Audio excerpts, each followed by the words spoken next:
Why Not? A queer podcast. Thank you to our sponsor, Pineapple Healthcare, an award-winning primary care clinic right here in Orlando. Pineapple Healthcare offers mental health counseling, HIV, STI testing and treatment, and specializes in care for the LGBTQ plus community. Open Monday through Saturday. Call today at 407-553-6336 and schedule your appointment. Pineapple Healthcare. Better together. Hi, everybody. I'm Rick Todd. And I'm Jeremy Williams, and you're listening to Wine. Why Not? A queer podcast. Episode 104. Ooh, exciting. 104. I have a couple of things I was like, for 104. Further into oblivion of what kind of shit can we make up with numbers. So 104, I got three for you, and all three of them are just okay.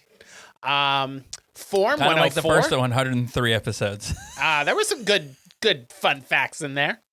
Form 104 is a bankruptcy form that you fill out when you're applying for Chapter 11 bankruptcy. Really? Something to keep in mind if you're out there not doing so well. Just curious, how'd you come across that fun fact?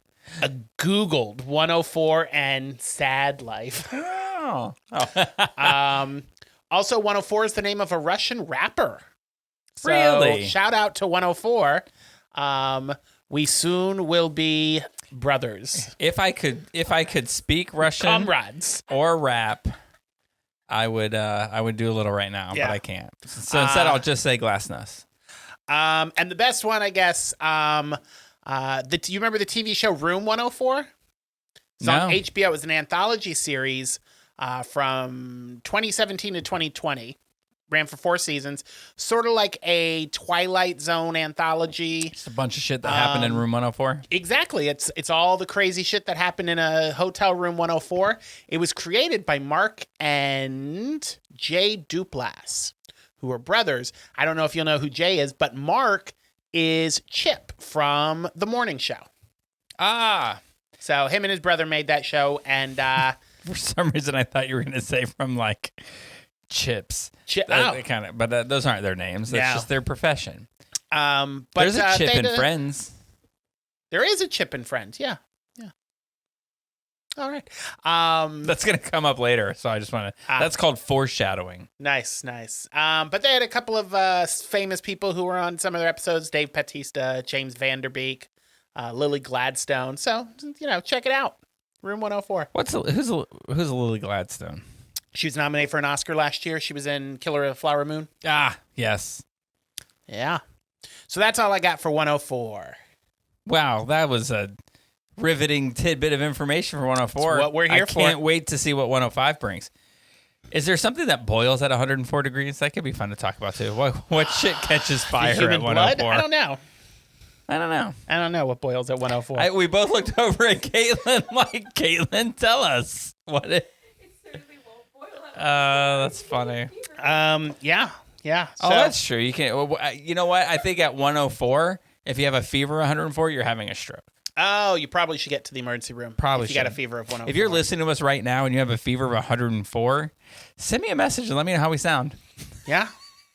Do we sound muffled? Do we sound better when Does it sound like you're underwater? Do you have to be feverish to really enjoy this podcast? I am. That's why I got drunk today. So what are you drinking today? I think that the bottles looks a little different. I went to an old classic of mine. It was a rough day today, so I decided to splurge a few extra dollars, and I'm back to the good old Robert Mondavi, but it's the bourbon aged. Looks a little Cabernet. darker. It looks aged. It's aged in a nice bourbon barrel. Has a nice strong flavor to it, and we are doing this podcast just moments after the inauguration of our 47th president, and it has led me to have to drink. Yeah, that was a good time. Yay. Yeah, that was... I mean, we learned so much in that brief little speech. Yes. We learned how terrible our lives have been. If you are not a white American, you are part of his deportation efforts. If you are identify as anything other than male or female, you no longer exist for his 4 years.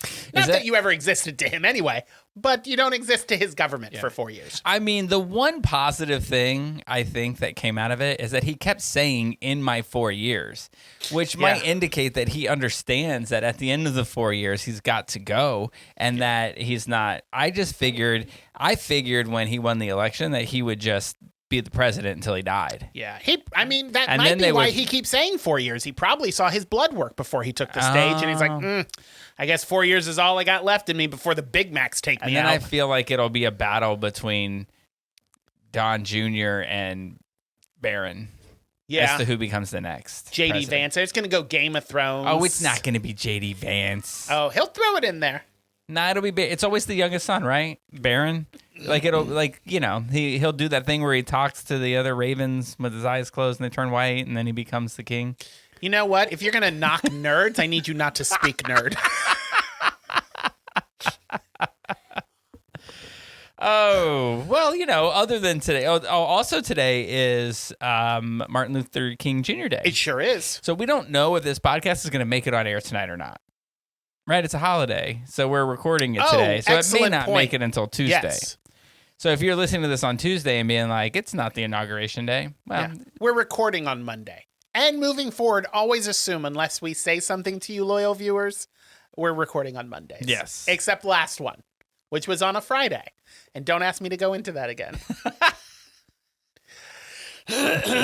So aside from the obvious thread. great day today, how was your week? I mean, I haven't seen you in a week, so I'm just curious to see what happened. You vacayed. The week was pretty tame. The week itself, not a whole lot happened. The Mamma Mia. I brought the program with me. Oh, you went to Mamma Mia. Came to the Dr. Phillips Center. I'm not, and I've mentioned this a few times on this podcast. I don't want to hear it. And in your Don't life, say it out loud. Don't say what you're about to say. Of jukebox musicals. Okay. Whew. I'm just not a fan My of God, I thought you were going to say ABBA, and I was about to have to shut this I like podcast ABBA. down.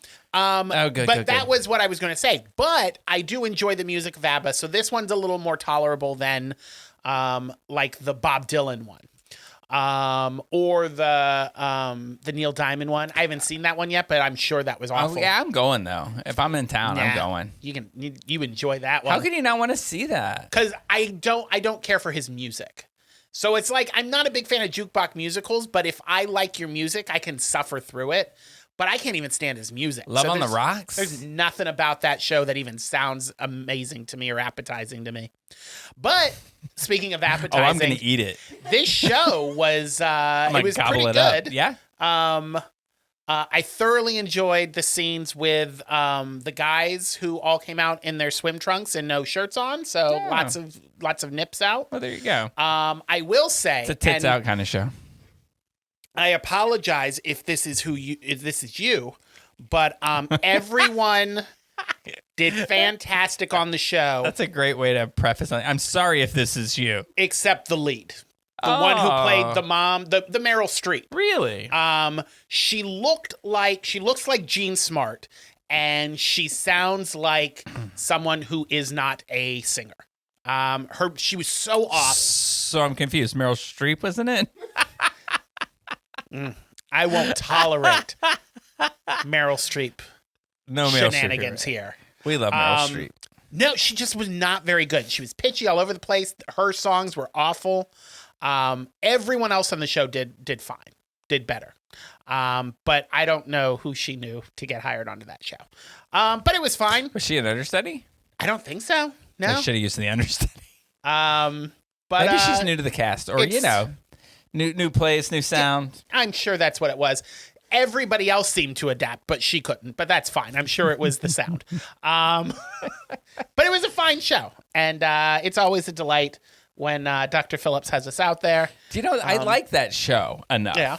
I didn't really care for the movie, but it had nothing to do with Meryl Streep, obviously. I actually liked the movie more than I liked the show. I didn't like Pierce Brosnan in it because he couldn't sing at all. Did you know that when he signed on for that, he had no idea it was a musical? Oh, really? His agent just told him, hey, Meryl Streep is doing a movie and you're being offered a part. And he's, without even reading the script, had no idea it was a musical, said, sign me up. I want to work with Meryl. It sounds like it. Yeah. They should have got Russell Crowe. Ugh. Ugh. So we did that. That was a blast. Do you know what I don't like about that show?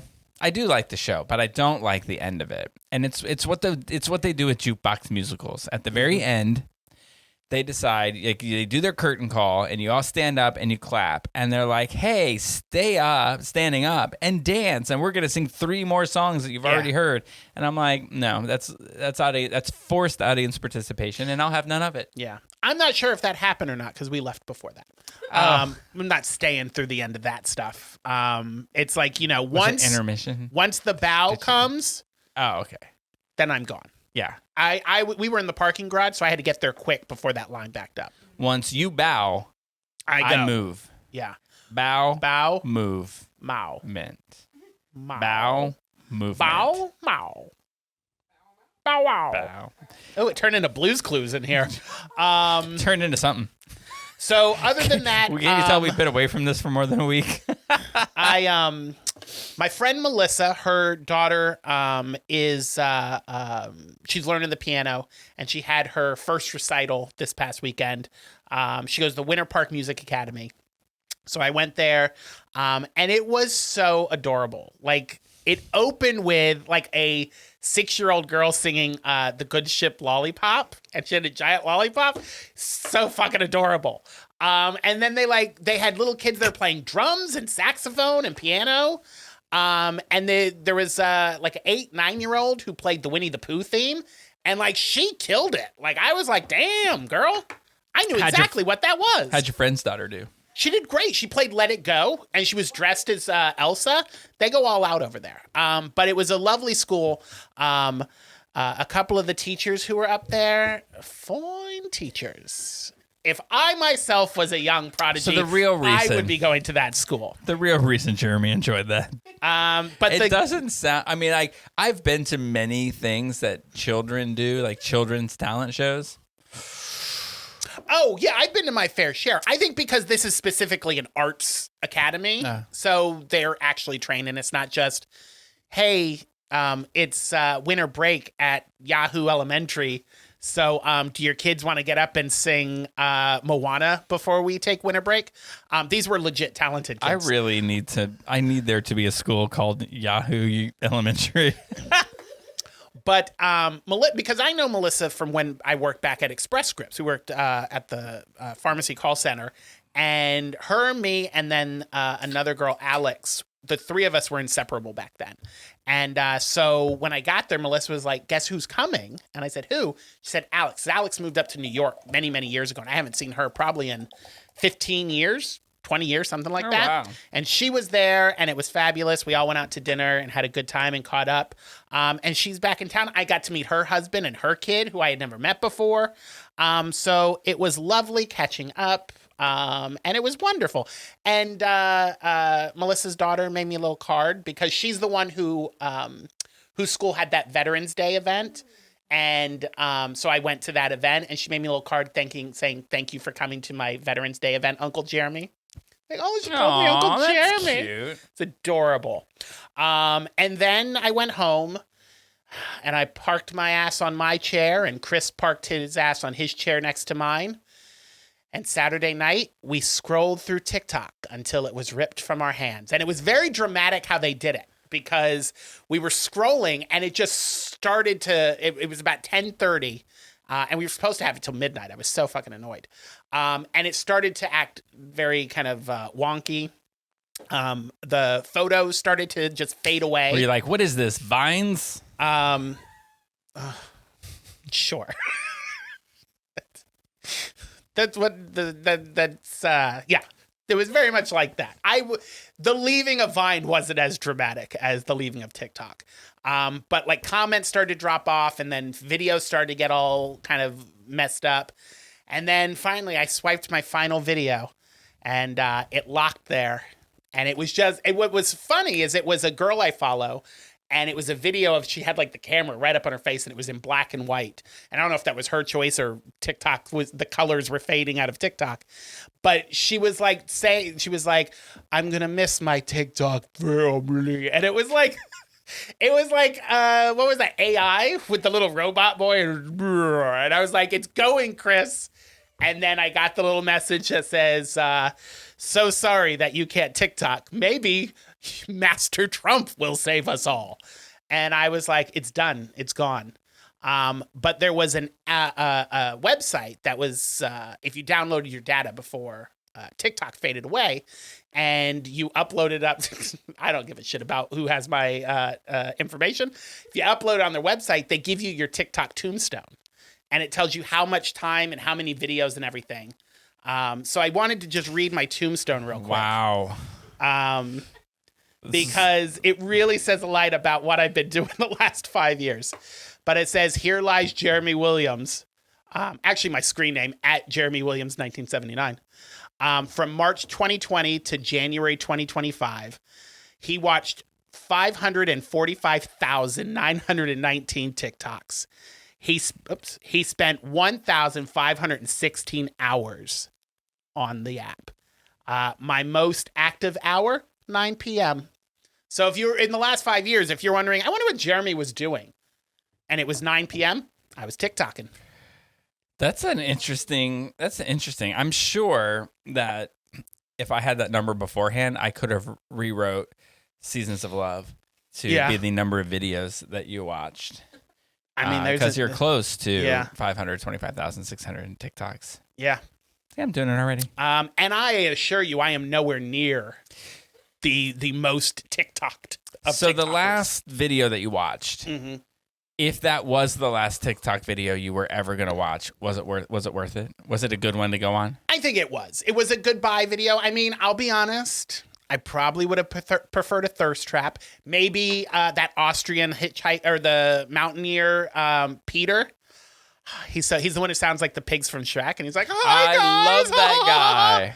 I would have loved him to be my final tick, but it doesn't matter. It's back. He was, however, the first TikTok when it came back. He was my very first TikTok. It was never going to go away. So I just so the whole ending and the tombstones and all that, it's all so dramatic for something that was never going to go away. Well, nobody knew that it was coming back 14 hours later. Everybody knew. Everybody knew it was coming back.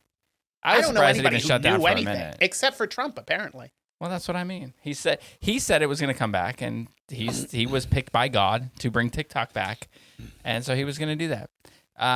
But then there was that. But my favorite thing about TikTok going away, because I've never really watched it. I'm sure I will someday.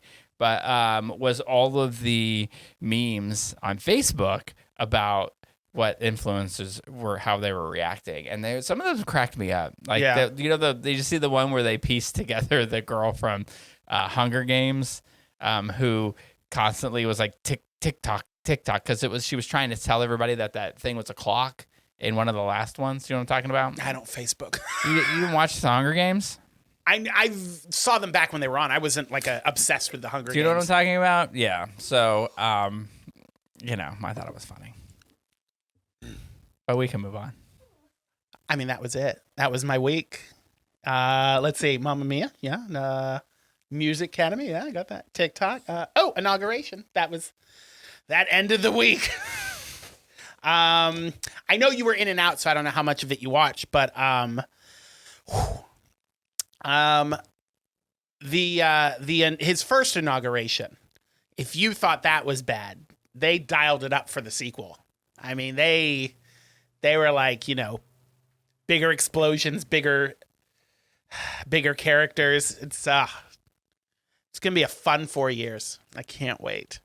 Yeah, I didn't watch it. Yeah. I just watched, you know what I did? I watched this, and because I go home and Jen has this on. I went home for lunch and Jen had MSNBC on. And I just can't. I like MSNBC. I like them. I like Rachel Maddow. By the way, did you watch SNL?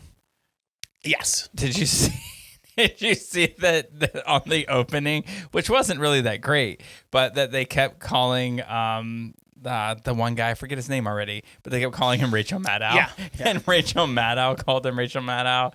Oh, it's so funny. Anyway, I like Nicole Wallace and I like Rachel Maddow, but I was just kind of like, I don't know if I can watch them for the next 4 years. Yeah. I have to find something else. They're just so like, oh, I can't believe. Yeah, none of us can. Now find a different way to report it. Yeah, I gave up on MSNBC a long time ago, and I've given up on CNN. They're another group who is just like, come off of it. You don't have to talk about him 24/7. I get that you don't like him, but that's all they do. That's all they talk about. Yeah, it'd be nice if they could report on what he's doing without the emotion. Yeah. So I've turned to CBS News. I'm more partial to CBS. Sunday mornings, I'll watch Sunday morning. Would think and this I week, would be partial to that too. You would. You should. But they've got the CBS News app. It's like old school news. It's just reading the headlines. They don't bring a bunch of talking heads on. There's not bickering and arguing. Most of it is just the same segment. Headlines ran over and over until there's updates. It's very old school news. Very not doom and gloom. So I tend to stick with CBS. Yeah, I mean, I think it's fair to say. I mean, we get it. It's doom and gloom. We get it. And we get that you're hearing things, but when people say, it's the phrases that people are like, let that sink in. Yeah. No, don't tell me what to do. Yeah. Or I don't know if we want to address this elephant in the room though, because while you were gone, and we'll get into your vacation. I'm sure it was lovely. But there was some big news on the Orlando front. A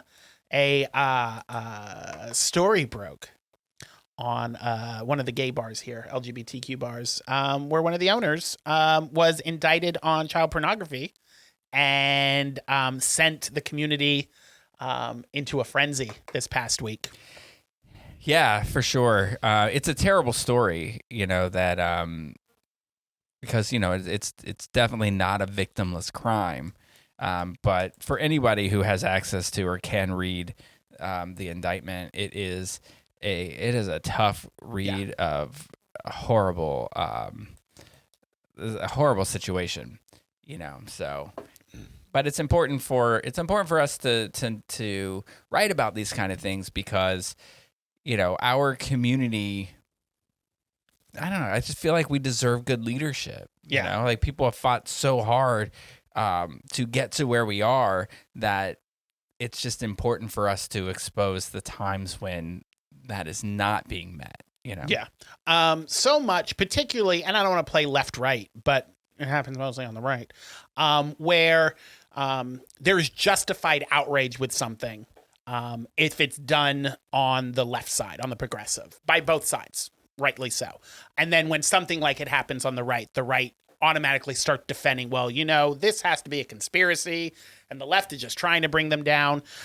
So yeah, I think it's really important, particularly if you're a member of a particular community, that you should be the one shining the light on those dark corners and reporting the disgusting things being done in the community so that we know who our leaders are. Right. So I know that we've had a little pushback in the community from some people who were upset that we reported this story. Dude, that's a song from Gypsy. Huh? Some People is a song from Gypsy. Oh, and every yeah. time I hear it, I'm like, some people. And I say, while I understand that you're upset that, there is chaos happening in your favorite bar, in writing the story, my thoughts are with the victims. Well, yeah, you wouldn't be upset at somebody. Don't be upset at Watermark for reporting on it. Be upset at the person who did it. Yeah. So, I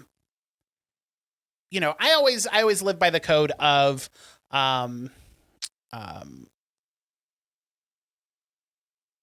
I forget how they said it. I'm trying to think of the thing that say something smelly shit. The Jon Stewart quote. If you see something, say something. Oh yeah. If something smells like shit, smell it. I don't remember how the quote went. Look it up. Jon Stewart said when he was leaving the show, and he said it much better than I did.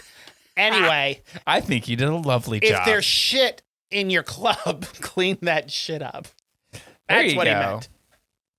Yeah, in 12-step programs, they say things like, keep your side of the street clean. I think before that's you start telling somebody Jon else to Stewart clean their side of the street. So yeah, I mean, there was that. There was some other theater drama going on. Yeah, all kinds of stuff. And I do want to. I mean, I don't know if this is what you're going to mention.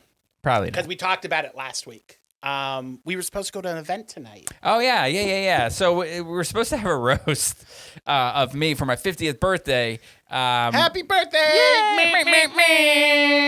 But Sorry to have it in the same conversation with what we talked about. I know, and we have this. We share the same first name, but that's about it. Yeah. So anyway, we were supposed to have the roast tonight, but for whatever reasons, I was away on a cruise and I got a message that was like, "Hey, would it be all right with you if we cancel this event?" And to be honest with you, I hadn't written one joke yet, and it was Wednesday, and I was like going to spend all Thursday doing it, or maybe it was Thursday morning, and I was going to spend all Thursday doing it, and I was just kind of like, oh, well, I'll just enjoy the rest of my vacation. Wait, or maybe it was Friday, probably Friday. I got to tell you that my mood on this vacation changed dramatically the moment that roast was canceled. Like, it was like, oh, I didn't have a care in the world. I was like, because I hadn't written anything. And I was like, I'm going to have to spend all this time writing. And then I would have stressed about whether they were funny or not. And then, I just had all these things that I was going to say, mostly at the expense of the roast master about something very fresh. So I'm really glad that I don't have to do that. Because I was going to make some joke. And for those who live in Orlando and follow this, you might get this, but this is what I thought was going to be funny. And I don't know if it was too soon, but I was going to thank the roast master for being the roast master and thank them for answering the ad that was run looking for a white comedian to host a trauma-free roast. But I didn't have to do it. I didn't have to say it in public. So, But there were so many, and then I was going to start. Sorry, we couldn't have it. I was going to start by saying that, like say, hey, I've been away for a week, and then look at this person and say, sorry, did I miss anything while I was out? And then then this is a joke somebody else told me, and I was like, ooh, I might have to steal that. Because they said, like, man, people came at you on the internet like you owned Southern Nights. So anyway, but I think that it just the stars weren't aligning, and that I was out for a week. It's a holiday today. It's the inauguration day today. There's all these little factors that were in that just didn't really add up. But I did find out throughout the week that one of the people who was on the dais, clearly had no idea what jokes to say, because we were at dinner on Thursday and like half the people at the table received a message from somebody saying like, hey, do you know anything? Any jokes I can make? And it was just sort of, it just seemed like it just wasn't adding up to be a successful time. If everybody that was supposed to tell jokes was like, what am I going to say? You know what I mean? So anyway, that got canceled. So if you plan on going that tonight, still go to Savoy if you want. Please do. Always support them. In fact, it's so far the only bar that I know that is unproblematic. If you were, I don't think that exists. I don't think that there is an unproblematic bar anywhere. I'm sure there's something awesome. I'm sorry to you, Brandon. No, I mean, sometimes it's cool. You don't want to be the one nice one. Yeah, I gotcha. So anyway, if you were planning on going, you'll be very sad to hear when you listen to this that it was canceled, because you're probably not going to hear this until Tuesday, and then you went there and then there was nothing. But I'll tell you what, if you go there and no one's there, then go onto our Instagram and just write a joke, roast us, and we'll return the favor. Yeah. Oh, you can roast us. We'll read it on air. Yeah. 100%. That'd be fun. We can start now. We'll start with Caitlin. Oh, no. Go ahead. No, so there was that. But no, I just wanted to say while I was out, like, put on the spot, I can't think of anything now. That there's this whole thing, like you want to go on vacation. I mean, maybe if you own a company, but even if you don't, if you're like a manager or anything like that, and you're like, hey, I'm going to go on vacation, and you think like you work so hard to make sure everything's lined up and in order, and then you go away, and like everything that could possibly go wrong or break does while you're away. That's just fun. Good times. So, you're just getting all kinds of messages. Good thing I had the internet plan. Yeah. Oh, yeah. I guess a couple of things fell apart here at the office. mechanically stopped working, mentally stopped working. Yeah, good times. And and payroll had to happen while I was away, so we got that all situated. Which, by the way, was not it was not an easy thing, but it was fine. It was a good time. So that was. How was your vacation? It was really great. Yeah. It wasn't without. I am who I am, right? I am my mother's son. So I definitely have a list of things that I could say that could use some improvement. But on your specific vacation or the people you went on vacation with? No. The vacation itself.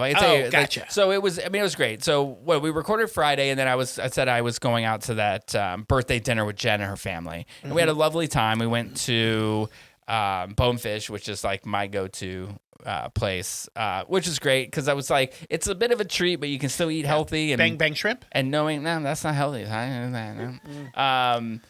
I did get, they did have something. They had a crab rangoon dip. Oh, that was some good stuff. Not healthy, but it was so good. I was going to say, I'm pretty sure Bang shrimp is healthier Bang Bang shrimp's probably healthier than that, but that was so good. So because the idea was we were getting healthy because we knew we were going to go on this cruise. So, we're saving all the bad stuff for that, but that's not what happened. I ate a bunch of crap. But it was really good. I got a lot of presents from Jen. She gave me a lot of clothes, but then she gave me this, which I thought was cool. So I thought I would bring this to show for all of our people who watch. She bought me for my 50th birthday a Funko Pop of me, and it's got the signature jeans and black T-shirt with white Crocs, and you can see my little dog Amber is right there. It's so adorable, and I'm holding a cake, which I wish I could eat right now because I ate a lot of desserts on this cruise, and now my body is like, feed me sugar.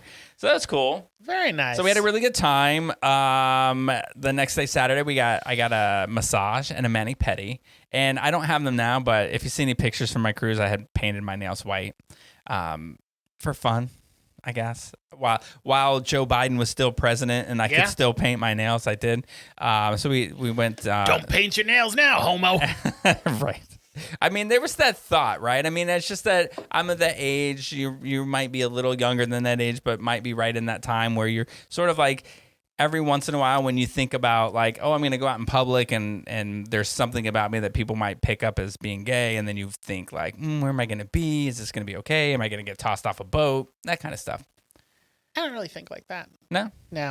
But I'm like 6 foot, 300 pounds, so people don't usually come up and mess with me. It's sort of like, Also, I mean, I dress very frumpy and conservatively, so no one looks at me and thinks, that's a homo. Are you going to... Until I talk to them. Say you're going on a date with another guy, right? And you couple dates in, you're like, oh, you like to hold hands, you like to hug each other. Are you going to go on an airboat ride as a date?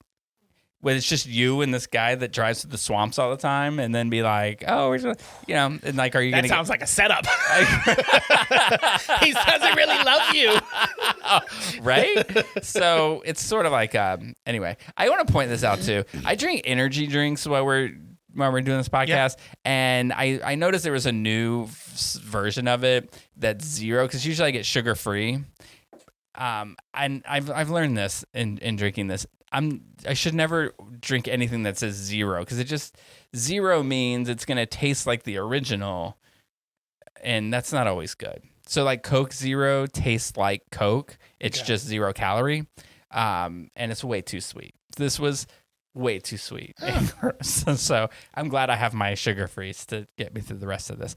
So anyway, we went on the cruise. I'm gonna break this down. Yeah, I'll try to get through this without talking for 7 hours. But I'm gonna go through the days. The first day, well, if you get on the cruise, right, the first day is just like a day at sea, right? And you're getting acclimated to everything, and you have your first dinner, and everybody's excited about the cruise and all that stuff. So after that, the next day was my actual birthday. And that's where we went to Coco Cay, perfect day at Coco Cay, which is the Royal signature island and what they call that day. Because all the cruise lines have their own islands out there, don't they? They do, but man, some are better than others for sure. Because right next door, I forget the joke this comedian made, but right next door, it's like Norwegian has their little island, and it's just like, it's like if you ordered a Paradise Island on Temu. That's what Norwegian was. Poor and then Norwegians. Then you look across the thing, and there's this wonderful live shot. I just want to say that at Coco Cay, they have this adults only section now, and it's like this party pool with a DJ and a heated pool, and it's like this loud music, thump, thump, thump. And then go down a little bit around the corner are these hideout cabanas, which have an infinity. The cabana like walks into an infinity pool that's heated, and it's got this beautiful view, and it's far enough away that you can hear that there's music going on in the crazy place, but you don't. It's not shaking your body and all that. And it was heaven. I can't imagine any other way to ever go on a cruise again than getting this cabana, the hideout cabana. It was a treat to myself for my birthday. So I rented the cabana, and I told everybody else they can come and do whatever they wanted, like have a good time there. And I mean, it's just luxury. You get treated like a rich person. I mean, when they walked us down this thing, and we're walking all the way down there, and the lady who was going to take care of us all day was just super nice, and she's like, you don't have to do anything. You don't have to get anything. Whatever you want, I will bring to you. Just have a good time. And then we walked into that cabana. We were like one of the first ones there. And it was just peaceful, silence, and amazing. And the water, it was because the water everywhere was cold except there. It was so beautiful. I can't imagine ever doing it any other way, which is great. I will say this, though. When you come off a boat, right? You haven't been on a cruise, but you're going to learn this soon. Yeah. Whenever you get into a port and you go off the boat, photographers from that boat are on that pier, and they're taking all kinds of photos of you. You know, they've got little signs and everything, because the idea is they take 1,000 pictures of you in a hopes that you will buy them, and they're not cheap. Sure. So Jen and I went together and bought 50 photos. It was $300. Ugh. And so photographers are such ripoffs. all they do is point and click. So we're Jen and Dylan and I, speaking of photographers, Jen and Dylan and I are walking towards Coco Cay, and I'm like, oh, let's get photos, because we already knew we were going to buy a bunch of photos. So we got photos everywhere they had them. So Jen and Dylan and I get together, and they take a picture, and as soon as the guy snaps the picture, he points at me and Jen, and he goes, okay, now one with just mom and dad.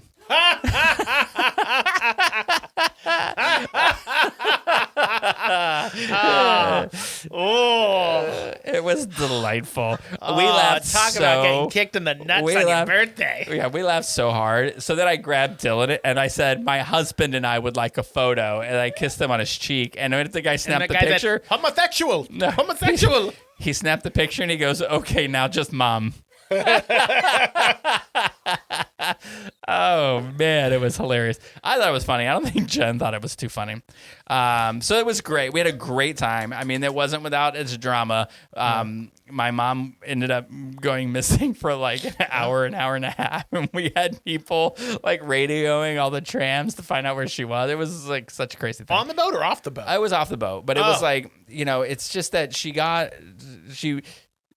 because they had Molly couldn't go in the grown-up area. It couldn't go in the grown-up area, so there had to be an exchange, and my mom left to go exchange with my brother and his wife, and an hour later, no one knew where she was. And so I started going around and asking people if they had seen her, and they were like, yeah, she had a walker. So I was like, is anybody with a walker come through? And they were like, yeah, she did 8 minutes ago, and still 40 minutes later, nobody found her. Oh, shit. So but what had ended up happening is that they drove her, instead of driving her to the place where the tram stops on Coco Cay, they drove her all the way to the boat. And it was like, so then she had to walk back.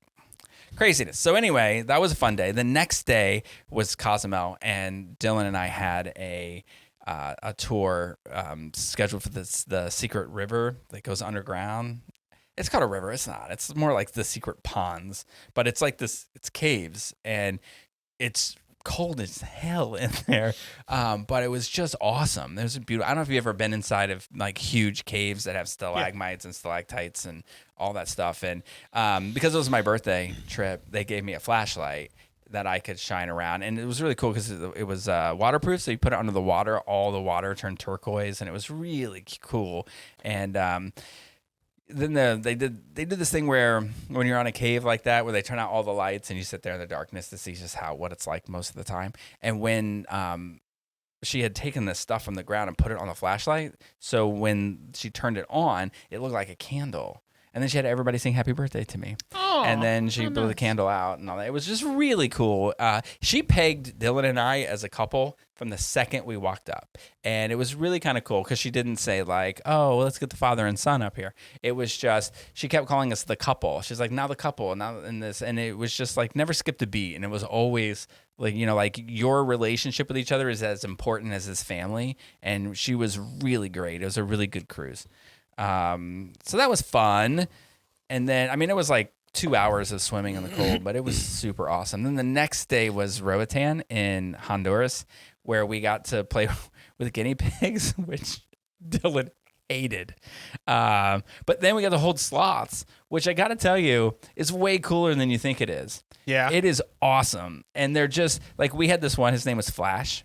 Of course, he's not Flash. Like, No, they were he's like a Flash sloth. and lightning and all that. But the one, I mean, he was so slow, but he turned his face to the camera every time. Like, you would go to get pictures. So he would he had his legs wrapped around your waist and his arms around your neck. And then somebody have a camera and he'd just smile at the camera real slow.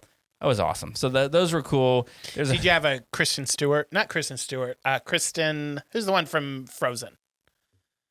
Bell. Kristen Bell. Did you ever see her video? Because she's obsessed with sloths. Do you have a Kristen Bell moment? Her husband brought a sloth for her birthday, rented a sloth, and she was so overwhelmed. Cried, right? She went in the bedroom and cried because she was so overwhelmed by the beauty of the sloth. Did you have one of those moments? I most certainly did not. I don't You think must that not love them. I don't think I've had that moment about anything. Not even your husband? I mean, that was a really intense moment for her. It sure was. I'm able to process my It's emotions. that is one of those videos that I go back to like every couple of months, and I'll be like, that makes me laugh so much. I have to go look at that again. I love to watch people cry. But then there was the monkeys, and the monkeys. Come on, I mean, I love monkeys. I loved the monkeys when I was younger, but after Davy Jones died. I got to see Davy Jones at Epcot before he died, like a month before he died or something. Anyway, these monkeys were way more crazy than the monkeys that I saw on the cruise that I went on before. Yeah, because they were a bunch of little ones, and like you would have like 8 of them on you, and like all eating out of your hand stuff. These were little thieves. Like there were only 4 of them or 5 of them, and they would jump from the top of the cage and land on your head, and you're like, oh.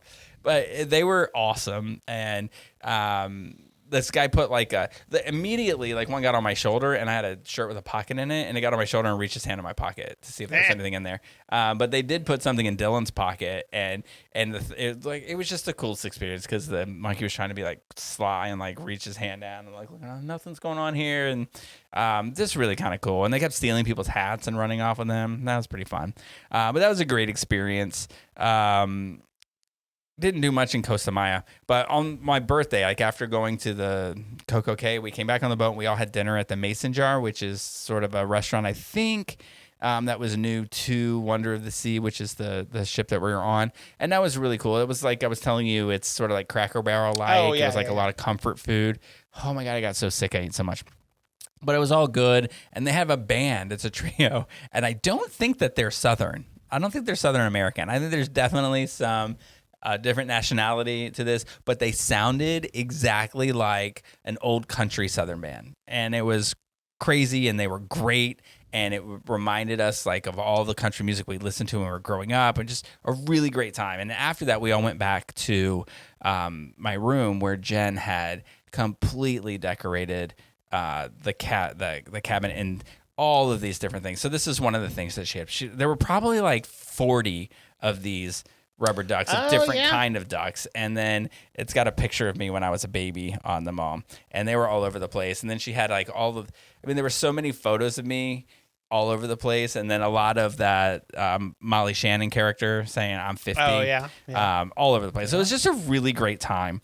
And my brother, who had never been on a cruise before, he texted me earlier today and was like, it was the best week of his life. He had a really good time. So it was really Doesn't cool. he have kids?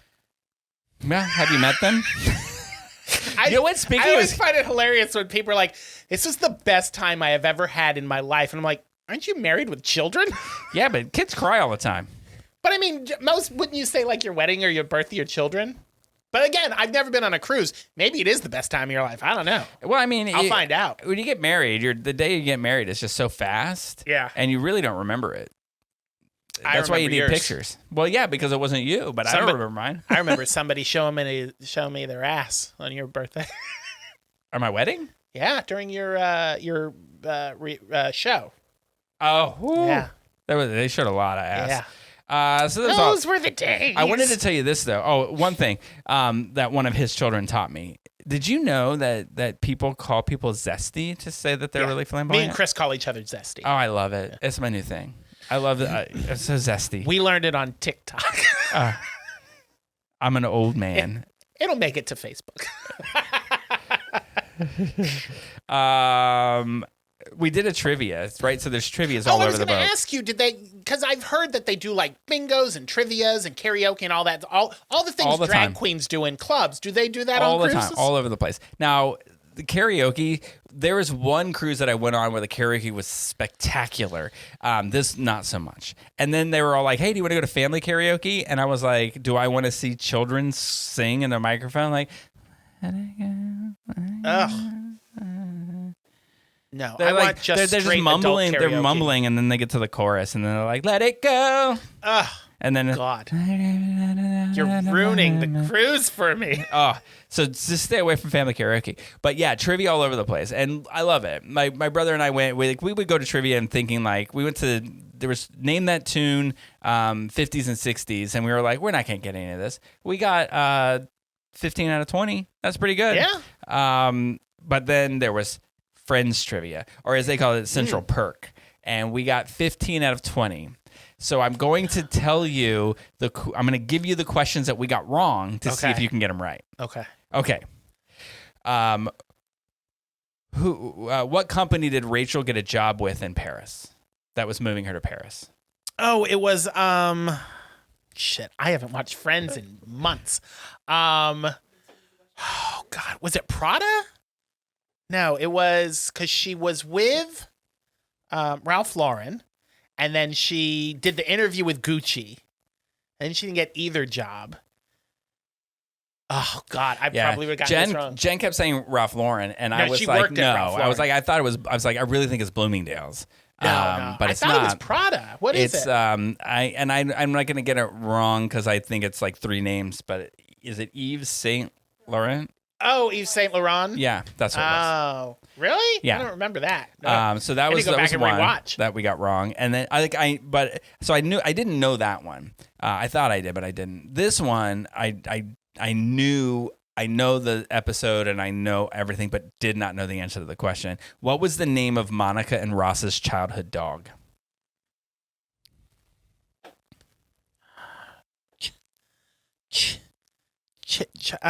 You're right there. Oh my God, it's right on the tip of my tongue. You're right there. You've gotten more of it than I did. I was like Mr. Biggles. I can see Monica on the stage at the parents' anniversary and Chachi. Chi-Chi. Because the dad takes the phone and he goes, why don't I remember this damn dog? So there's now I did get this one, so this isn't one of the five. Okay. What's Chandler's middle name? Miriam. Muriel.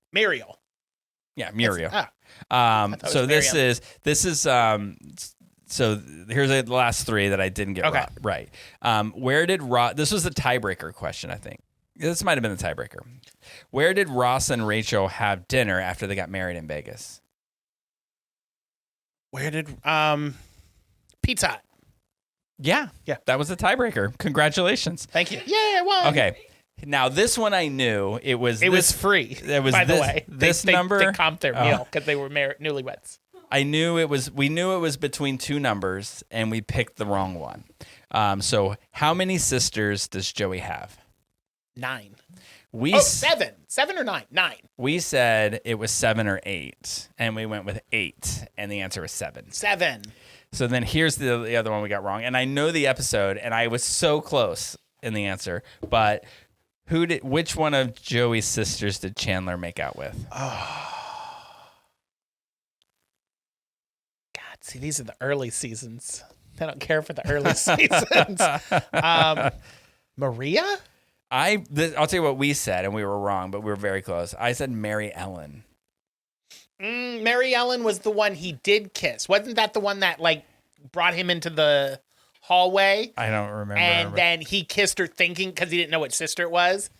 And he ended up kissing Mary Ellen, but it was a Mary Angelo. Mary Angela. Mary Angela or Mary Angela, one of the two. So anyway, it was a great time. I had a wonderful cruise. I'll have to refresh on Friends before I start my cruise. I highly recommend it. My only real complaint is that a group of individuals rented out the Solarium Bistro, and I feel like the cruise line should have told us before we went, because I would absolutely have changed my cruise and not gone in, because I love the Solarium Bistro. But I guess they needed a kosher kitchen, and so because of all of the rules of the food, like they said, okay, we'll rent this out, and then everybody else can go everywhere else. I did not appreciate that. I like the Solarium Bistro, but you can still get into the Solarium. But then, like, the bistro was open, and they'd open the doors but have it roped off, so there were screaming children in the bistro, and I was like, this does not sound like a solarium. But I still managed, even with the bistro closed, I managed to gain 7 pounds. Ooh. Which I will now eat cabbage for a week. Do they have do they have gyms on these boats? They sure do. Oh, did you work out at all? I sure didn't. Oh. But other people in my group did. Oh, all right. Good for them. Did you see any shows or nothing? Oh, yeah, for sure. Because I know that they do shows and stuff on these boats. Now, they sometimes, a lot of times they'll do like a Broadway show, but this one they didn't do a Broadway show. They did a diving show, which was just like, might as well have been called the Amazon Women Dance in Water, which was a really cool show. They just did the same thing over and over again for 40 minutes. And it was like, okay. But they did some diving from the high diving and the thing. And it's actually really good. It was a good show. So there was that. There was this other show called Voices, which was every sound that you heard was made by a human voice. So it was sort of like, basically it was like listening to pentatonics, which I love. So it was really kind of cool. But there was this one guy, I'm sorry, he was very zesty. And at the beginning of the show, he's like talking about like, oh, that soprano sound that's coming out of that voice. It's like, oh, what a beauty and blah, blah, blah, blah, blah. And I actually said to myself, this is really progressive of this day and age that they're going to highlight a gay relationship on their show. This is awesome. And then he goes, yeah, she's just beautiful. And I went, please, you ain't fooling anyone. Like now I'm supposed to believe that Mr. McZesty wants to. Anyway, so that made me laugh. And then, are you ready now, Mr. McZesty? I like it. So then that was interesting. Then we went to see a couple of comedians, and I don't know why comedians do you have to make trans jokes? Why do you feel like you have to do that? Now, one of them wasn't as like blatantly offensive, because then he went from the trans jokes into like gay jokes, but he was like, I told this joke and it was based in trans, but it was like they did it in the context of like I'm talking about trans fat instead of like, so is trans fat just fat that identifies as a different kind of fat, kind of a thing, and it was just a stupid joke. And the guy was like, yeah, it was a stupid joke, but it got him fired. And what did he get fired from? Like, because somebody in the audience complained to his boss, and he got fired from the rest of his shows at that cruise line. And and he said the woman came up to him and was like, now I have to explain to my 12-year-old what trans means. And now I have to explain to my 12-year-old what gay means. And he goes, what kind of stupid 12-year-old do you have that doesn't know what gay means? He's like, have you never watched Sesame Street? Have you never watched SpongeBob or Bert and Ernie? Ooh, and then SpongeBob and Patrick are very zesty. And then he went into this whole like sex scene between Bert and Ernie and Cookie Monster. They're also and it was zesty. kind of funny. So that was funny. But the other guy, the first guy who told a trans joke, that was not funny. Did you get him fired? No, it was like, I think it's, I guess I don't want to say that because it wasn't funny. It was just, it's pointless. He said that he was glad that he moved from California to Florida because he's single, and when you go on a date with a woman in Florida, it's a woman. And I was like, we just all kind of looked at each other like, no. So I don't know why they feel the need to do that. You could just do an entire set without disparaging a group of people altogether. Yeah. And everything else that he said was funny. I don't know why he felt the need to do this. So those are the comedians. We didn't go to the comedian show the last night because I was like, I would rather spend time with my family than go hear these things. So there was that. And then, they did an ice skating show. Now, those are really not... The ones that I have seen on shows on boats before were okay. They just weren't good. And I really didn't want to go to this one. But it was surprisingly spectacular. They did a really good job. And they were hot. Oh. I mean, the guys helps. And girls. My niece was like in love with all of the girls. And she was like, they're so hot. So that was cool. Lesbian. It could just be because they were wearing flannel. I don't know. I do love a nice flannel get up. So there was that, and then the group that did the Voices show did the superhero show, which I've got to say, I feel like the budget for this show was like outrageous. It was way more than really. I mean it was a spectacular set with costume changes and effects and all this kind of stuff. And it was just a very mediocre storyline, but it was interesting. Do you ever watch Entourage? I've seen a few episodes, yeah. So the guy that, I think it's his brother who wants to be an actor. Yeah. Oh, he becomes Aquaman. I've seen the clips of that. Something like that. Where he's like auditioning to be Aquaman. Yeah, and he's like terrible and stuff. Anyway, the guy who starred in this as the villain looked a lot like that guy, and it just weirded me out. And he was Entourage also has been the off the air zesty for one. a few years, so he may be just needing the work. So yeah, it was good. So the shows, I mean, all in all, it was a great time. It was worth every penny. It was probably the most expensive vacation I've ever taken, but it was definitely worth it. Very nice, very nice. We did not book. We usually we'll book another cruise. My brother did while he was on there because it's cheaper. You get more stuff if you book while you're on the boat. Oh, okay. But we decided not to. I think next trip we're gonna just travel around Europe. Yeah. We'll see. Well, fun. If we're not in prison. Well, yeah. Or shipped off to camps. And maybe we'll travel around Europe because that's where we'll live. Yeah.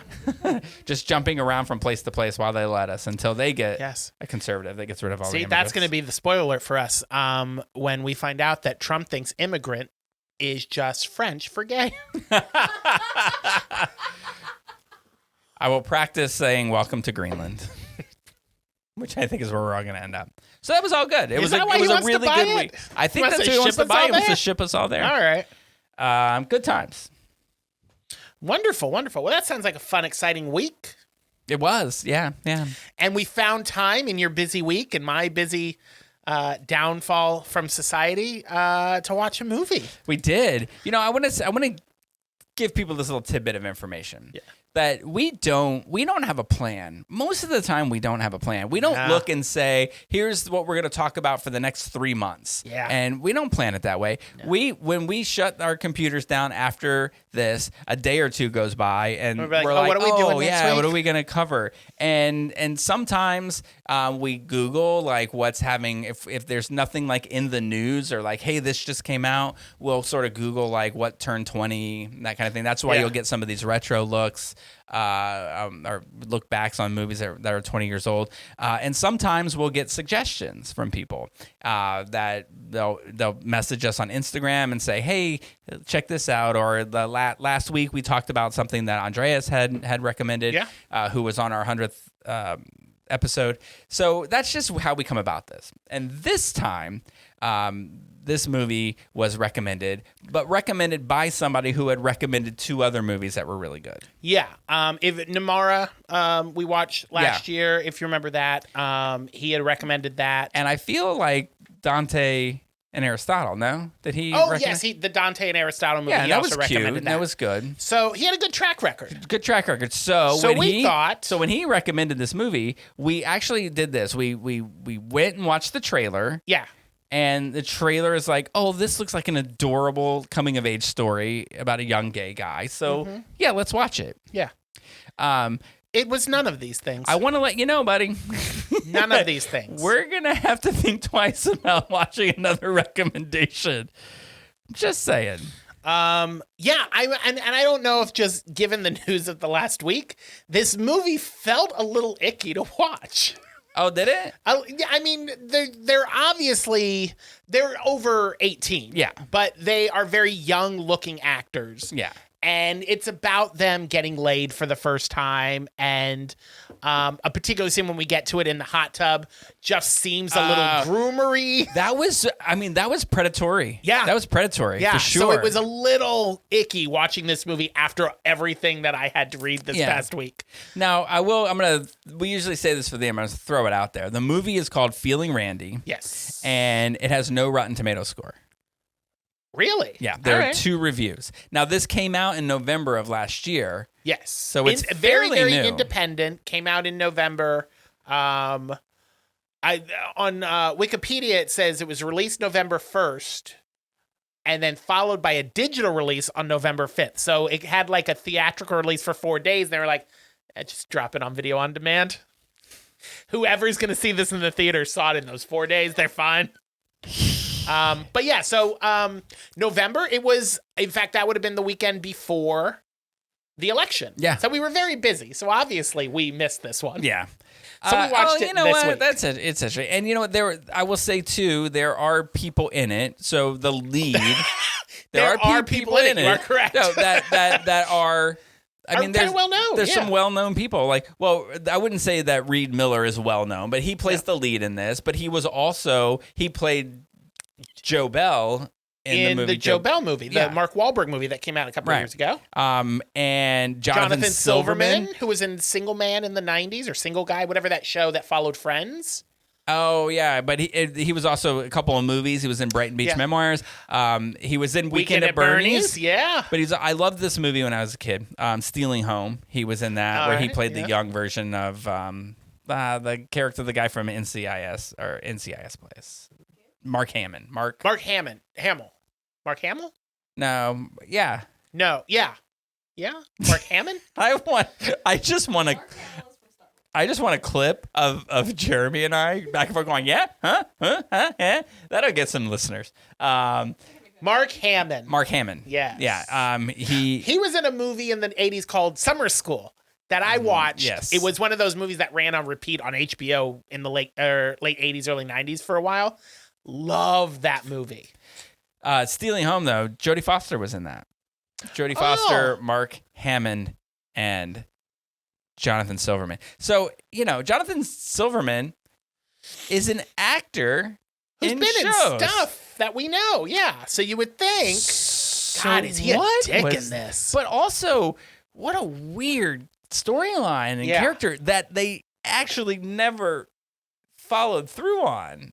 Just weird. So this is based on true events. Yes, that actually happened to this guy who people talk about like he's a famous director. Dean Lent? Yeah. Have you seen any of the 2 movies they talked about of him? No. Directing. Anyway. Let me go back and look real quick. Nah, he doesn't even have a Wikipedia page. Isn't that weird?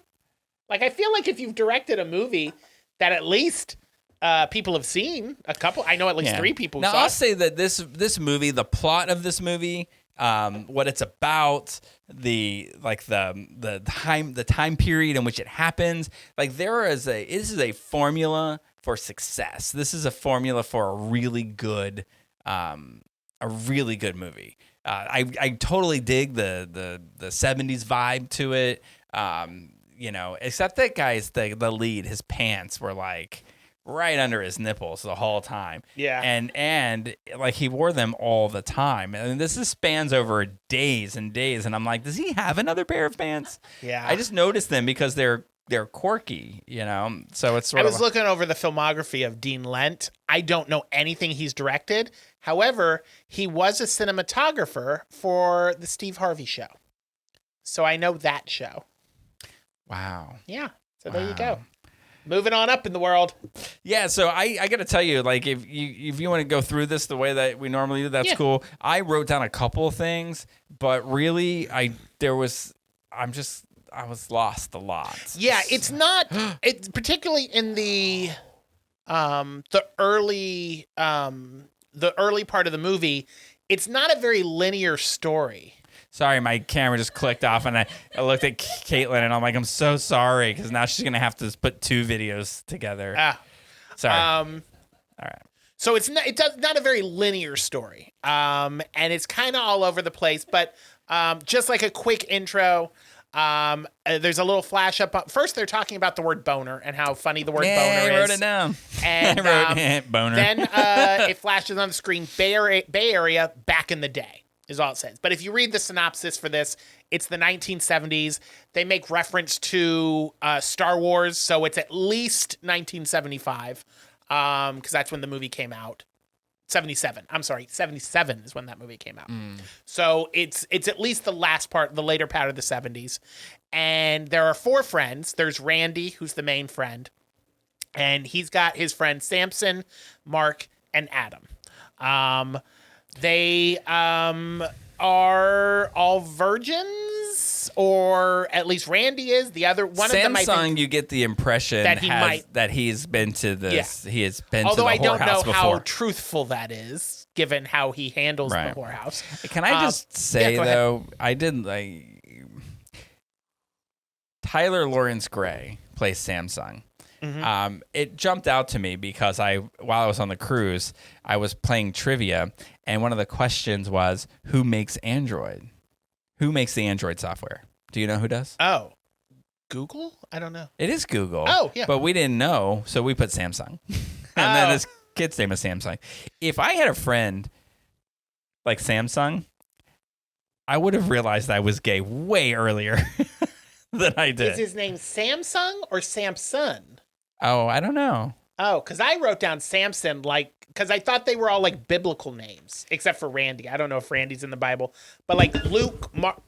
Luke had a microphone malfunction there for a minute. I'll just hold it. We'll fix this. We'll fix it in post.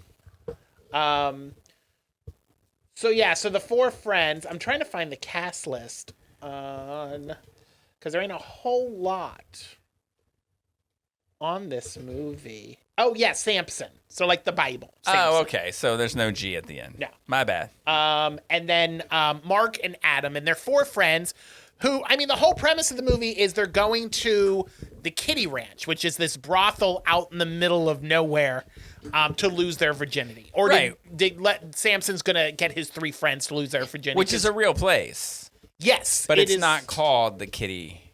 No, it's actually called... Sorry, I'm on their website now. Mustang Ranch in Nevada. So there's actually more information on feelingrandymovie.com than on IMDb or Wikipedia. Set in the late 70s, Feeling Randy is a spirited quest of 4 teen boys looking to get their nuts off at the fictional Kitty Ranch brothel based on the now defunct Mustang Ranch in Nevada. So it starts with them trying to get Randy to ask his dad to borrow his car because they all 4 won't fit in Samson's Volkswagen Beetle. Correct. So we flash back a few weeks, and we kind of get introduced to Randy and his family. His father, who is played by Jonathan Silverman. Jonathan Silverman, thank you. It's very weird. They don't really go into further about why he's so weird, but we learn in the course of the movie that I assume he drinks and gets naked, or maybe he just gets naked without drinking. There's a scene. Thank you, Caitlin, for fixing my microphone, which fell apart. So those who are watching the video, you'll get to see just out of nowhere the microphone falls off of my desk. So he comes home, the kid comes home, and there's some weird, like, light porn playing on the TV. Yeah, well, yeah, because he's at a party. Right. Oh, it's at the party where they're trying to raise money so they can go to the... Yeah, and he's been drinking, so he's a little tipsy, and his mother yells down to him, "Randy, are you home?" And she's like, "Yeah." And she's like, "Tell your father to turn the TV down." And he looks in the living room, and it's some weird... So the father's not in the living room, but there's this indication that he's in the bushes naked outside the house. Yes. So why is he naked in the bushes outside the house? They don't explain it. Like, is it because he was waiting for his son? Because now it's weird. I mean, it's always weird. Yeah, Don't get me that's what wrong. I'm saying. Could you imagine reading that indictment and then watching this movie? It just feels very weird. And it gets weirder. Yeah. So, yeah, you see the glimpse, and it's like the hip, and you can tell he's in the bushes, and you don't know who it is at first, and you can tell he's not wearing clothes. And you can tell Randy is well aware that his father is naked and in the bushes watching porn. Yeah. So he comes home, and he's in the living room, and his dad's clothes are all in the living room, but his dad's not there. And he turns the TV off, and he goes to bed. Next day, he's hungover. His sister is bugging him, being like, "Oh, you hungover? You were drinking?" Being an annoying sister as sisters can be. You know, if when they made the announcement that they were auditioning for this movie, if they described this as we're casting the annoying sister, then she deserves an Oscar. Yeah, she is definitely one of the most annoying sisters I have seen in one of any coming of age movie. Yes. So Randy's working on his homework or his classwork at the dining room table, and his dad's like, "Come work on the station wagon with me, and you need to learn how to do cars because that's a man's thing." And it's like, okay, so that I guess they're establishing that the father is I want you to be a very manly man. I can appreciate the idea. I mean, I don't know if you noticed it. I had to do this when I was a kid. Hold the flashlight. Yeah. So you can see. I mean, it brought me back to my childhood, but what threw me off was that he was holding a flashlight, but also holding the light that had the hook on it. Yeah. And the whole purpose of the hook is to hook it onto the hood. Yeah, so you don't have to hold it. A lot of there's Plot a lot hole of things number one that don't make sense in this movie, and that is one of them. Something that is mentioned early in the movie is that Samson makes and delivers soaps, and this scene makes no sense because it's never revisited. No, but Randy does a delivery for Samson, and this creepy old guy answers the door. Who's a well-known actor? Yeah. I just I didn't know write I've his seen name him down. places, but yeah. You know what did you ever see Office Space? Yes. He's the one who gets in the accident and then collects all that insurance money, and he's in like the neck brace, and he's like, "I got so much money," and it's like, but at what cost, sir? Yes.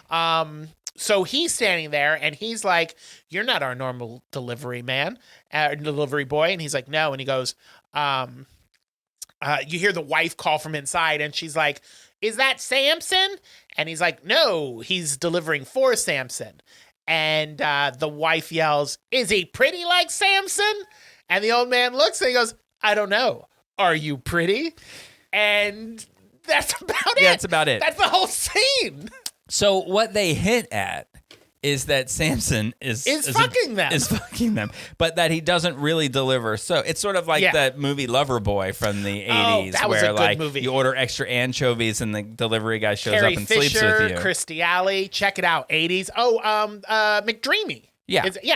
Kirstie Alley was in that? Yeah, she's one of the wives. Carrie Fisher was? Yeah, Oh. then one of the other wives. I remember being a kid and like being in love with that movie because Patrick Dempsey had a lot of sex in it. Yeah. And I was like, I wish I was in that.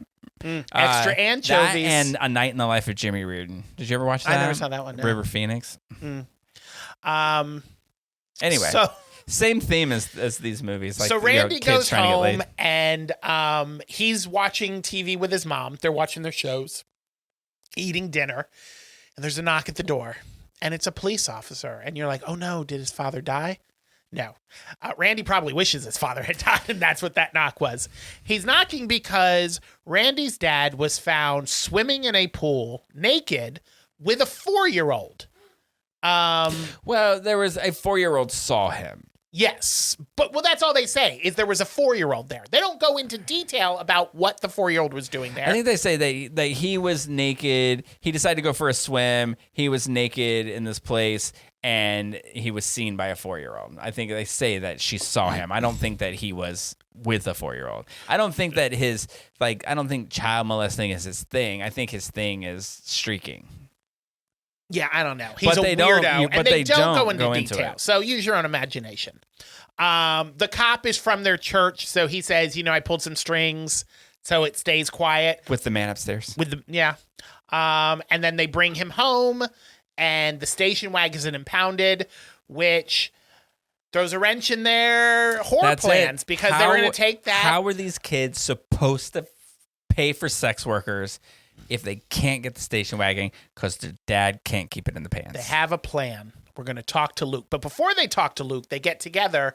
And I wrote this down because I thought this was a weird scene. They got together and Mark says he has a plan and then he farts. And then Samson tackles him and Randy's watching them kind of do that bro thing where it's like, are you two about to do it? Because you all are a little touchy-feely with each other.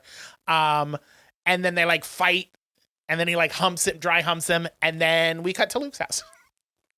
That's about it. There's a lot of things in this movie that they don't go into detail with.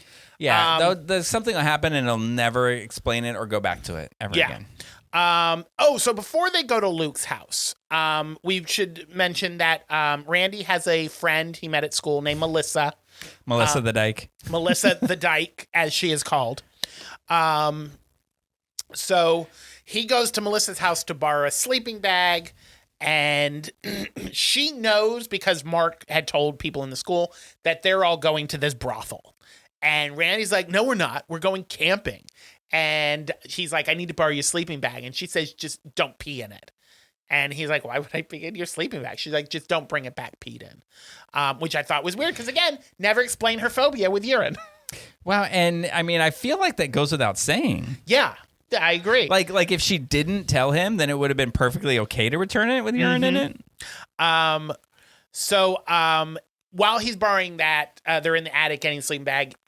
They kiss, and then she doesn't outright say this, but you get the feeling that she knows Randy's not into girls from that kiss. And she's like, thanks for coming. Here's the sleeping bag. How uncomfortable. How uncomfortable. You're a kid, you know, you're in high school, you're dealing with your sexuality because you think you might be gay, you might not, but you're like, hey, I'm gonna make out with this girl and prove that I'm not gay. Whether you're gay or straight, making that like pushing through those nerves and kissing someone and getting that response, regardless of how you identify, they kissed. Tragic. They had plans to hang out all day. They kissed, and then she goes, "Oh, you know what? I got a thing." Yeah. And then that was the end of it. And he's like, was it that bad?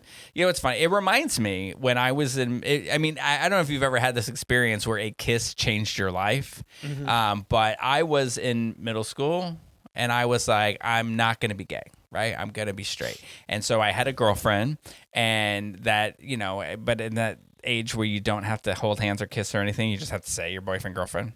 But then I was like, okay, I'm going to kiss her. So we went to Lake Eola. My mom drove us to Lake Eola. She walked around while we got on the swans and rode the swans out into the water. And we were sitting in the water and all this kind of stuff. And it was like and then we're like, okay, we're going to kiss. I kissed her and immediately knew 100% I was gay. I don't know if she got that feeling, but I did. And I was like, oh, we're done. Let's go back. I'm gay. I'm not fighting this anymore. So I imagine that, you know, it was the same thing for that girl. My first kiss, it didn't like differentiate. Like it was like, oh, I knew I was gay. I just knew in my little kid head that we were doing it wrong because it was my girlfriend in elementary school. Her name is Candace, but we called her Candy. Everybody called her Candy. And she said, what kid doesn't like candy? We're boyfriend and girlfriend, so we have to kiss. And she goes, you can't just do regular kissing. You have to French kiss. And I said, what is French kiss? And she says, that's where we lick each other's tongue. So I kid you not, my first kiss was with Candy. I was in the 1st or 2nd grade, and she stuck out her tongue, and I licked it. And then I stuck out my tongue, and she licked it. And we said, now we're boyfriend and girlfriend, and we French kissed. That I knew was not how we were supposed to be doing this. I was like, I don't know what the hell we just did. Is it so sad that if you put that story in like a book, in Florida, they would ban it? Oh, yeah. My coming of age story gets thrown out. The next time, like my next big kiss that and I already knew I was gay, but the first guy I was with, his name was Ryan, and it was in the service. And the first time that I kissed him, I was like, I am never touching a girl again. This is just the bee's knees. This is just dandy. I like this. Are you sure you don't watch Paramount Plus? And then it was actually in the bathroom of a bar, a military bar with military men on the other side of the door. So it was very exciting. And then he went down. I don't know why I'm whispering like they can't hear me. Then he went down on his knees. And then he was did his stuff. And then he was like, let's go back to my place. And I was like, yes. It's fine. It's not the first time or the last time that our listeners have heard you talk about this guy in that bar. Good times. God, that was just a really... But it's all good. Anyway, so back to the movie.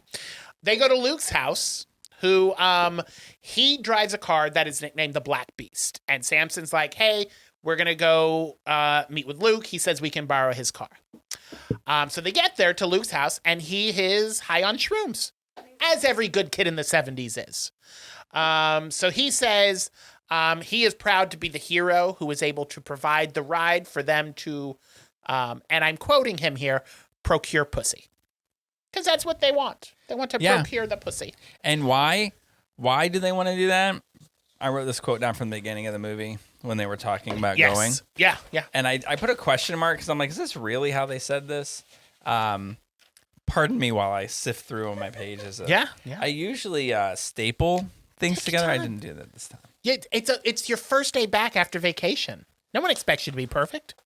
Oh my God. Oh, you dropped something. Is that it? It's down there. It's so obnoxious. Get rid of that. Do you need that one? Oh, here we go. Here we go. I've never seen your script before. You wrote a book. I do. I always do. I thought you just did like bullet points. I didn't know you wrote a whole script. Oh, everything that I say is pre-planned. I just try to make it sound like I'm verbatim reading it. All right. Well, all right. That's good. I never noticed you were just reading it. You got to be prepared. No, I wrote down this quote. The good Lord put pussy on this earth to be baked. That's what I hear. Is that really? And then because they were trying to decide whether they wanted to go to this place, and then they say, "Well, what about you, Randy? Do you want some pussy?" And he says, "Yep, yep, I want some pussy." Yeah, those are quotes. Yeah, I don't know if you knew that. Pussy is baked, dick is deep fried. Or steamed. I don't know. Oh God! If you steam it, it's zero. No, it's so bland. It has to be deep fried. So before they leave, Luke plants a little kiss on Randy's lips. God, no, not steamed. He kisses him, which is like, there's the gay portion of this movie that we're watching. So the boys head to the kiddie ranch. It's a house out in the middle of nowhere. And the boys decide the four of them shouldn't go in at the same time because it's going to look weird. So they decide to pair off. Mark and Samson are going to go in first, and then Randy and Adam will go in after. So it comes up on the screen 20 minutes later.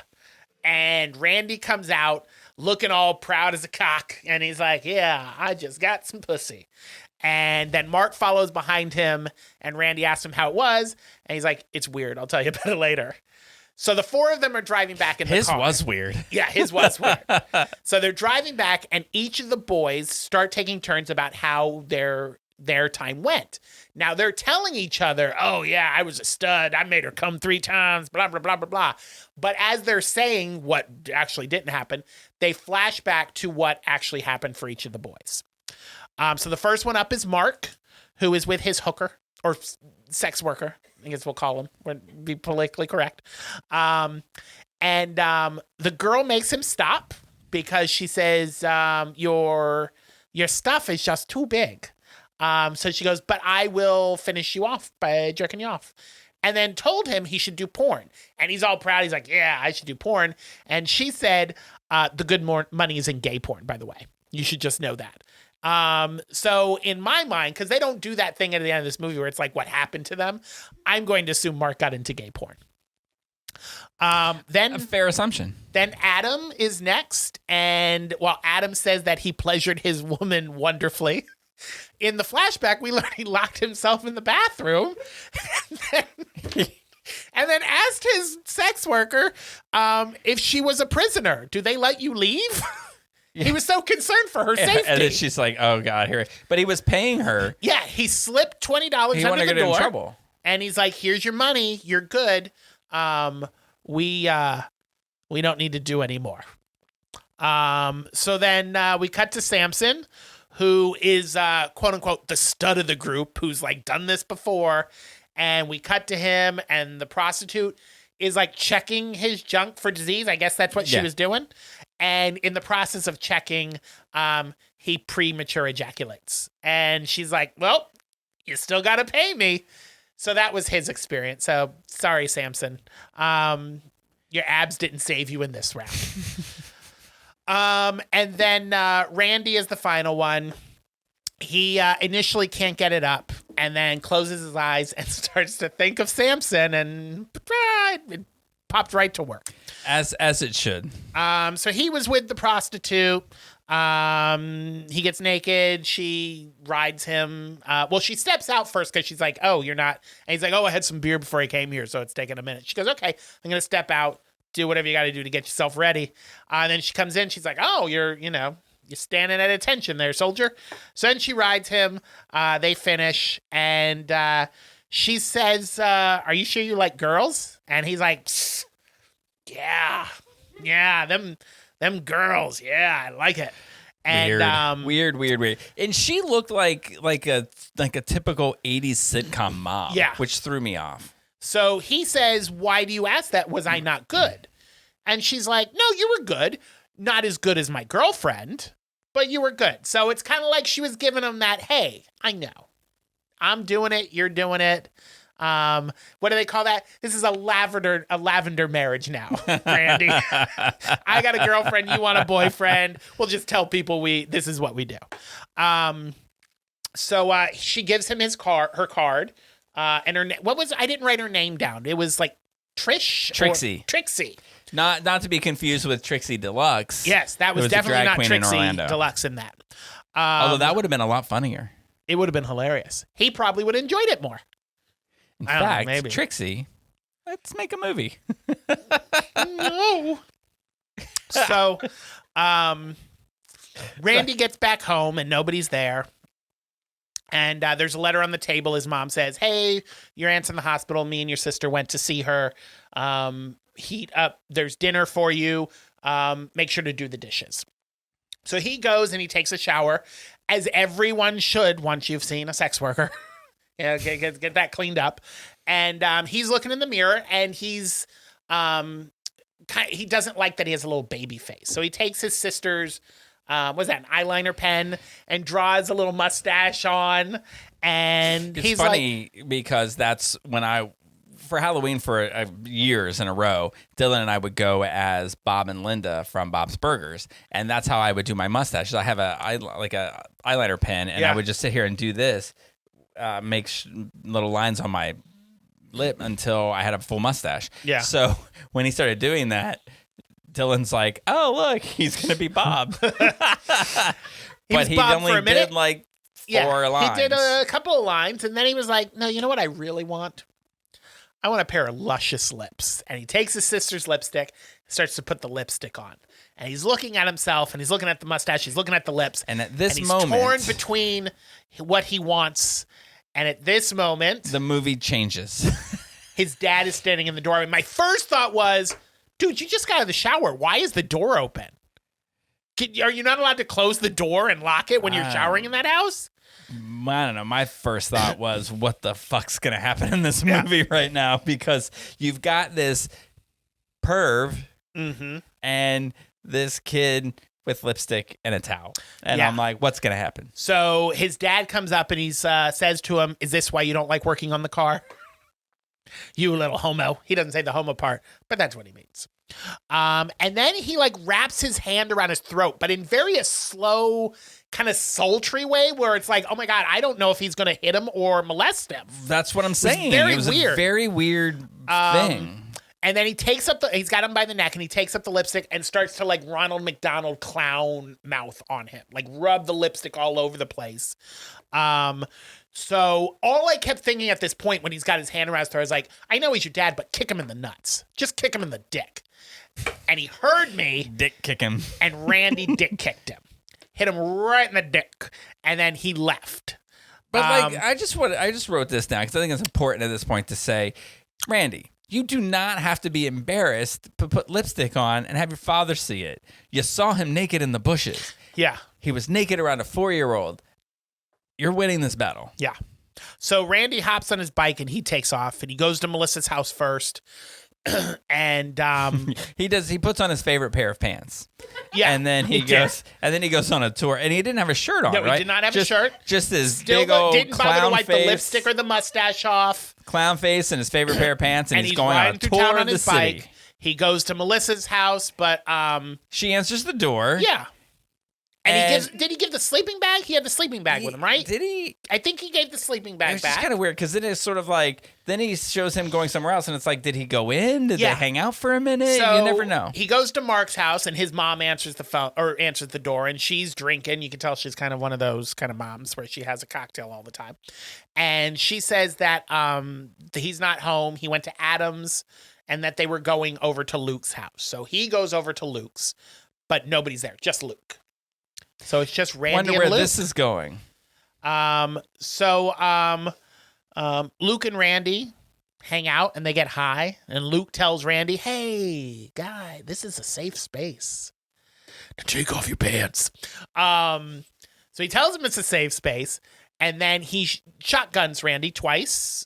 For those who don't smoke pot, that means that he took the drag and he puffed it in his face and told him to inhale.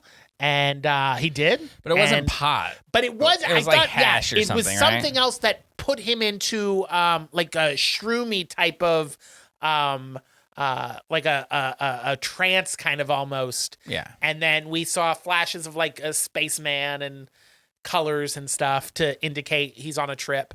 And then he wakes up from his trip, and Randy says, "Hey," or Luke says, "Hey, let's get in the hot tub." So Luke gets naked and gets in the hot tub. Randy gets in. He's in his underwear. And that's all we have. Tell us what you think. No. So Luke tells him to take his little underwear off. It's fine. Hey, it's all good, man. And he's just getting very weird and creepy with him. And Randy, like, you know, he's seeing that it's leading to something sexual. So Randy leans in to kiss him, and he says, "No, don't kiss me. Don't kiss me, homo." They're in the trance, right? They're in their little they trance touch thing. the fingers, and he said, the "Just ET, go along with yeah. it, man. No matter what I say, just play along." So he tells Randy to lean back. Luke goes under the water, and we don't see it, but we assume he gives him a blowjob. That's what it looks like. Yeah. So he gets his rocks off in the hot tub. Randy goes home. His mom and dad are sitting there on the couch. I just want to point out Yeah. what makes this rapey Yeah. is that he's like, "Hey, we're gonna do this thing. I'm gonna go into a trance and I'm gonna become somebody else, and just go along with it. It's fine." And then he goes into this trance and he ends up like blowing him. And then as soon as he blows him and he comes up out of the water, he goes, "What happened?" Oh, yeah. I don't Like, remember whoa. anything when I'm in the trance. Oh, what happened? It reminds me of like that cliche of like the college professor's assistant that is like teaches poetry to girls and uses that to sleep with them. Yeah. I mean, that's why it was like so predatory that it's like, oh, there's this confused kid. Well, I'm going to force this situation and then pretend like I don't know what happened. Yeah. Just gross. So he gets home, and then Randy's sitting there. His parents are on the couch, and they're angry at him. And you're like, you don't know what the mom knows yet, what they're angry about.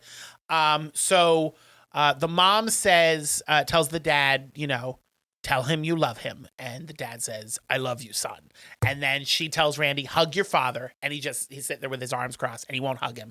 So then he goes back out to work on the car or something, back in the garage. And the mom says that your dad is upset with you because you didn't do the dishes. And, oh, you went to the whorehouse. We forgot to mention that when the dad had his hand around his neck and he's basically calling him a little queer, he pulled out Trixie's card and he goes, "I'm not a queer. I went to a whorehouse." And he's like, "Prove it." And here's how his dad wanted him to prove it. He folded the card up and stuck it in Randy's mouth and said, "Chew it and swallow it." Like, that proves you went there. Yeah, well, I was thinking because we're always looking for activities for our retreats. So I was thinking at our retreat on Friday that what I'll do is have everyone eat their new business card to prove that they work for Watermark. Yeah. So the mom is sitting Bring there some mustard. with Randy, and she says, your dad is upset because you didn't do the dishes and you went to a whorehouse. So he didn't tell him anything else. Randy doesn't tell him his mom what happened additionally to that. So she says you're grounded for a week. Yeah, now he didn't come home the night before. Yep. And he went to this brothel and all that stuff. So, but what he got grounded for was not, they decided to give him a pass on all of that. He got grounded for a week because he didn't do the dishes. Yeah. So the mom leaves the room, and then we get a close-up of Randy, and you hear his inner monologue, and he's like, being grounded sucks. It means I got to come home right after school and no TV, but at least I have my stereo. That's mine. But I got to listen with headphones because I'm at home.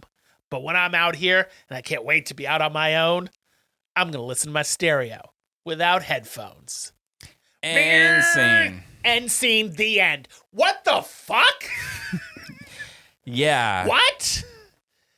Makes no sense. The whole movie made no sense. I don't understand. So I just wrote this down, and I don't mean this to be offensive. I just mean, like, was there a director for this show? According to Wikipedia. And like, His name is Dean Lent. Whose job is it to watch something and say, hey, maybe we should redo this and then maybe do this because I'm quality control and this isn't quality. Like, I'll say this about it, right? It reminds me of that. There's a show called Good Bones on HGTV. This has good bones. It should be a great movie. It just misses the boat. It kind of is that, like, as it has the potential to be as good as Almost Famous, right? It's like just this kid who's coming of age and he's got all these quirky things that are happening, but it's just that the way it all got put together was just real cursory. And so maybe it's just about budget. Maybe they just didn't have the budget to go back and redo things or to make it different. Here's what I will say, and I always maintain this with movies. Budget doesn't matter when it comes to story. You can tell an amazing story with no money, and you can tell a real shitty story with hundreds of millions of dollars. Yeah. This story has a good layout, but I'm sorry. The execution I was apologize to you, Dean Lent, but you are not a writer.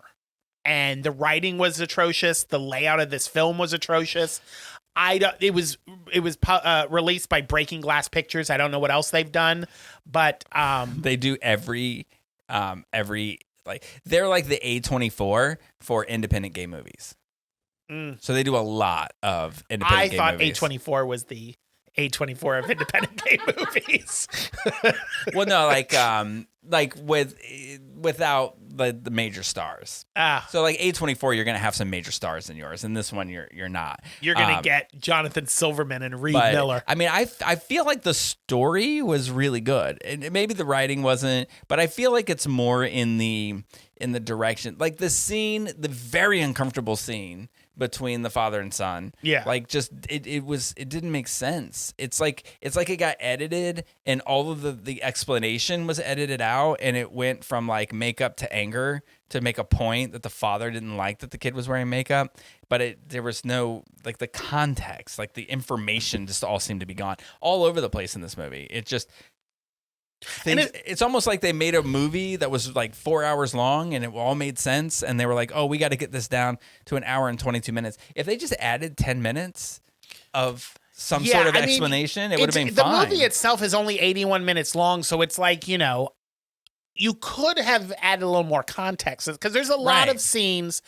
that are just in there that have no resolution to them, that are just seem like filler. And it's like, okay, did you make a short film and you're like, oh, let's get this up to feature length, so we'll fill it with shit? But I do understand that you get to the finish line and you're out of money and you can't make it the way you wanted to make it, or you realize like, hey, I don't have enough money to make an hour and 40-minute movie. I can only make an hour and 22-minute movie, and you have to cut something. I get it. I get all that. And I will say, like for the most part, the acting wasn't bad. Like I found the lead to be endearing. I was interested in his life or his story.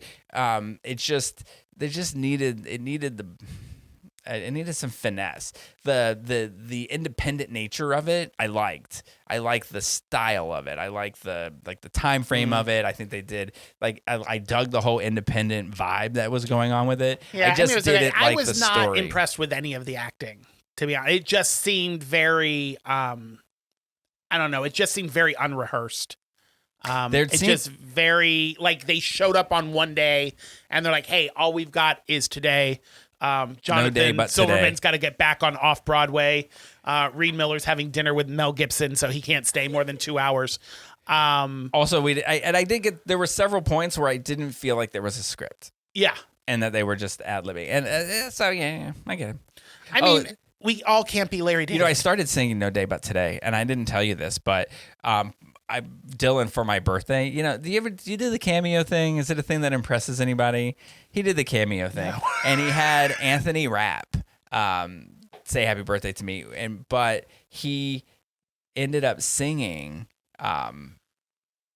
parts of Rent on it. And I mean, I've seen Rent so many times. So it was really kind of cool because he was going into this, like, you know, he says you've seen it a ridiculous amount of times, that you're a big fan of it, and he's saying it. But then he went into this speech about how he was just impressed about the work that we do at Watermark and what we do for the community and that kind of thing, which is kind of cool. Now I feel bad because I met Anthony Rapp once.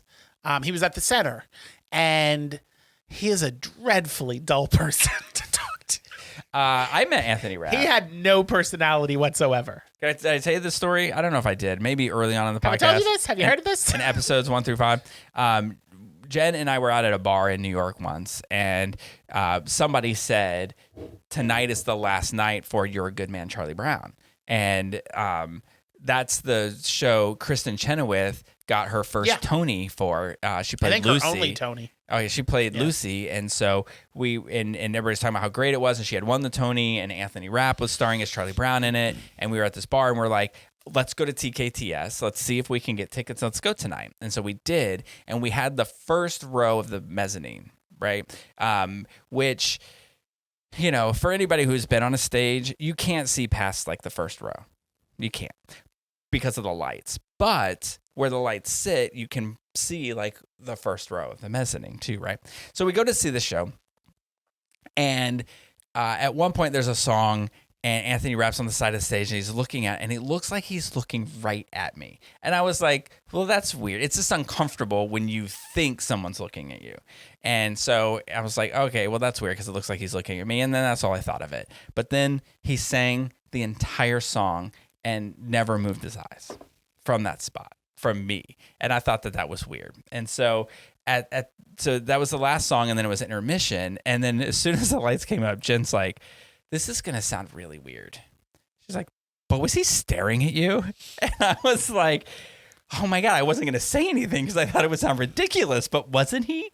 So then when the show was over, she was like, well, we have to go to the stage door and wait, you know, and say hi to him. And so I was like, fine. And he came out and he was saying hi to all these different people and blah, blah, blah, blah, blah.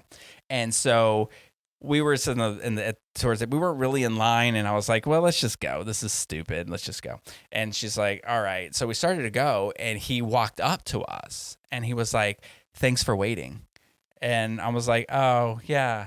You know, like, well, this is weird. Because it sounded like he was like saying, oh, I'm glad you didn't just walk away. I was hoping you would stay, kind of. That's just the vibe that was there, and it was really weird. So then I thought, well, just to make conversation, it was because it was closing night, and my intention was to say, you know, what's your next project?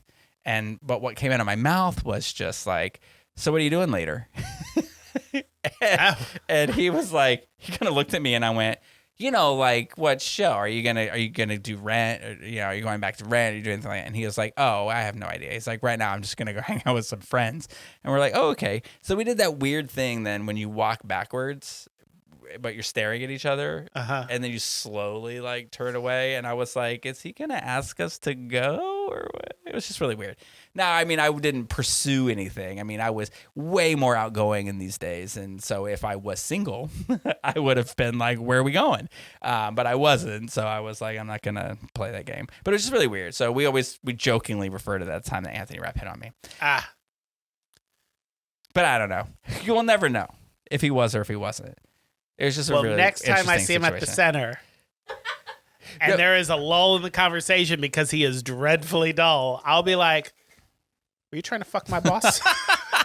Well, I just finished watching Discovery, which he was in, and we talked about. So I'm a fan of Star Trek. I'm a fan of Rent. I mean, all the things line up for us to be. I hate Rent. I know. Not the show. I know. Who likes paying rent? Not me. Also, hey, kids in Rent, pay your damn rent. I don't know. I mean, you could look at it like you were living rent-free for a long time, and now maybe you should pay your rent. You know, appreciate the free months instead of like, well, you never charged us, and now just because you want to build your cyber world. No. I don't have to pay for the full month. There is no day but today. And now that I live next to a tent city, I would like for somebody to come and clear it out. Also, when I was a kid and I first heard that, well, a teenager, the line that always I found very curious about that show is how they're talking about paying their yearly rent. Like when they're talking about rent, gotta pay the rent, or whatever the fucking song goes. They don't talk, rent is paid monthly.